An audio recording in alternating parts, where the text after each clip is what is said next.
So good day mga boss. What's up sa inyong lahat, no? So ngayon nandito ako sa sa beta shop. Dito ko nilagay yung mga na-jar kong mga beta galing grow out, no. So ito na sila ngayon. Ayan, medyo kumukulay na sila. So mga juvie size sila mga boss. Ayan, meron tayo mga super red na HMPK. So marami-rami super red na nabuhay, no. So yung iba mapusyaw yung pagka super red, no. Siguro yan, magfi-female yan. Pero yung mga full red na ngayon, possible male na yan mga boss. Kasi ganyan naman ang super red, no. Pero yung ibang female dito, alam ko mag full red din to. Kasi ang female na ginamit ko dito is full red, no. Sana mag full red din pati female, no. So yung mga male dito, mga mga full red na. Dito naman mga boss, mga platinum white naman to na HMPK din, no? So ito yung mga platinum white natin. So ito mas maliliit sila kumpara sa mga super red pa, no? Kasi mas naunang i-breed natin yung mga super red, eh. So ito yung mga itsura ng mga platinum white natin. So juvie size pa lang sila pero platinum white na yung kulay nila, no? Nilagyan na natin ng mga talisay leaves para mabilis silang kumulay. Ayan, so marami-rami din yung platinum white natin. Kaso medyo maliliit pa, no? Pero mabilis na lang yan kasi ang pakain na natin dito sa kanila mga mga kiti-kiti na, no? Meron ding nabuhay ng mga beta koi mga boss, tsaka AOC. Ayan, meron din, no? Ito, mas mga nauna ko tong i-breed. Siguro isang linggo ang pagitan sa super red, no? Ayan yung mga lumabas sa beta koi tsaka AOC na pinagbangga ko. Ayan yung kulay nila. Hindi pa sila talaga kulay na kulay dahil nagmo-molt pa lang sila, no. Yung iba dito selo pa, pero matik to magbebeta koi kasi matagal kumulay yan. Ito yung iba. Dito meron din tayo dito mga super red, eh. Ang dami nating super red tsaka platinum white. Mga papalakihin natin. Ang dami. Meron din tayo dito mga dark base mga boss. Ayan, mga dark base. Yung iba mga dark base nandun pa, sa grow out, eh. Ito yung mga nauna nating i-jar. Ayan. So dito may mga female din. Mga female na to. So yung iba hindi pa natin na i-jar, no. Pero ito mga pa lang to, mga 45 pieces pa lang to. Yung iba nandun pa sa grow out talaga.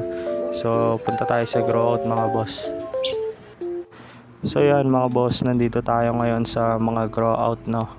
So papakita ko muna sa inyo itong mga naibote natin kagabi. Ayan, yung ibang platinum white binote na rin natin para sabay-sabay na sila ma-out, no. Kasi mas mabilis silang lumaki kapag nakabote na sila. Ayan. So para may sarili na silang pagkain. Yung iba dito mga mga dark base. Pero karamihan dito platinum white na, halos inubos na natin yung platinum white natin dun sa sa grow out. Kung meron man, konti na lang. Dito naman mga boss, naman to, ito yung pinaka latest na mga beta fry ko. Hindi ko pa, siguro mga nasa pa lang to, mag-iisang linggo, no. Ayan, so mga fry naman to ng ng Dumbo ear na HMPK, mga Dumbo naman yan. So brinid ko yung last na i-breed ko, binread ko sila ulit. Ito yung mga nilabas nila. So meron din tong mga kasabay na AOC tsaka Candy Koi na brinid ko rin, no. Dito ko na sila nilagay. Medyo konti lang sila kasi 3 batch lang to. 3 batch ang konti ng binuga, no. Pero okay na rin yan. Siguro papalo na lang yan ng kulang-kulang 100. So dito meron naman tayo dito ng mga, siguro ito mga mga magpo 14 days. Itong mga to Candy rin to tsaka Dumbo ear. Pero mas lamang ang Dumbo dito mga boss. Ayan sila, di ko alam kung kita sa camera, eh. Ayan, so maliliit pa. Yung iba nagtatago sa dahon eh. Pinapakain ko sila ng ng mga Moina tsaka BBS. So ang bibilis nilang lumaki. Yung iba nandun sa sa dulo. So ang bibilis lumaki mga boss talaga kapag live foods ang pakain, no. So ang dali nilang lumaki. Yung iba dito ang lalaki agad eh. Mga na rin agad, ang bibilis talaga. Dito meron naman tayo dito mga boss. Ito yung yung mga fry ng mga AOC natin. Ayan, so meron dito. Ayan yung mga fry. So nagsasama-sama sila ngayon. Di ko alam kung kita nyo. Ayan, mga fry. Ito magkano to, mag-iisang buwan na. So may mga iniangat na ako dito, nilipat ko ng grow out, no. Kasi talagang bibilis lumaki. Yung mga naunang lumaki, no. So nilipat ko ng grow out para hindi nila kainin yung mas maliliit. Ayan. Para hindi rin mahuli yung iba na maliliit lumaki kasi naubusan sila ng pagkain. Yung mga malalaki talaga dito, nilipat ko na ron sa isang grow out.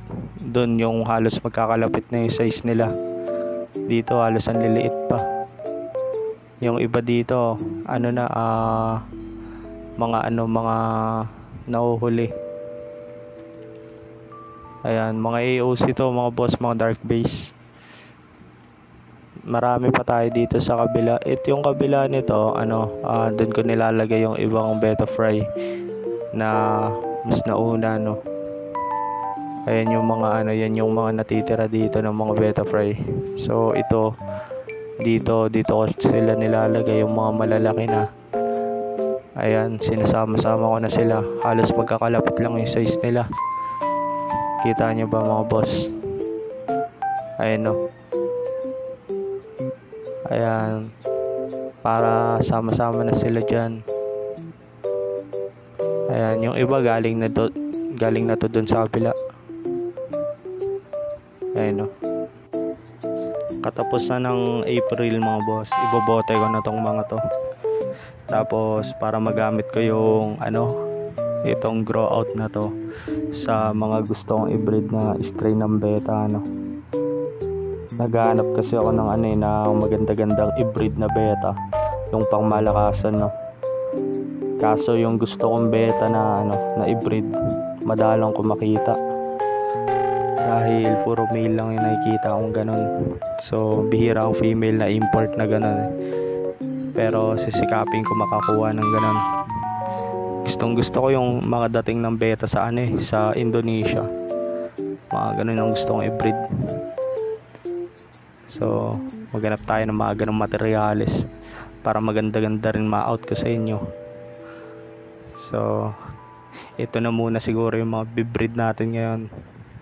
Mga island born lang muna. So ito mga boss, meron ako ditong Hellboy na female. So ito yung mga iba kong breeder. Ayan, so itong Hellboy kong female, ibabangga ko siya sa Hellboy ko na male, no. Kasi wala pa akong na-breed na Hellboy ulit. Ngayon lang ulit, no. So pagbanggain natin yan. Yung mga AOC ron mga boss, yun? Ito ang tatay nun. Ayan, yung mga dark base nun, ito ang tatay. So ang female nun, parang may pagka-vampire na dating. Ayan, so ito yung mga breeder natin na iba. Yung iba nasa baba. So ito yung isa kong grow out na gagamitin. Ayan, tatanggalin ko lang to. Gagamitin natin to. So hanggang dito na lang siguro mga boss. Hanggang sa susunod na lang ulit. So maraming salamat sa panonood nyo. Yeah.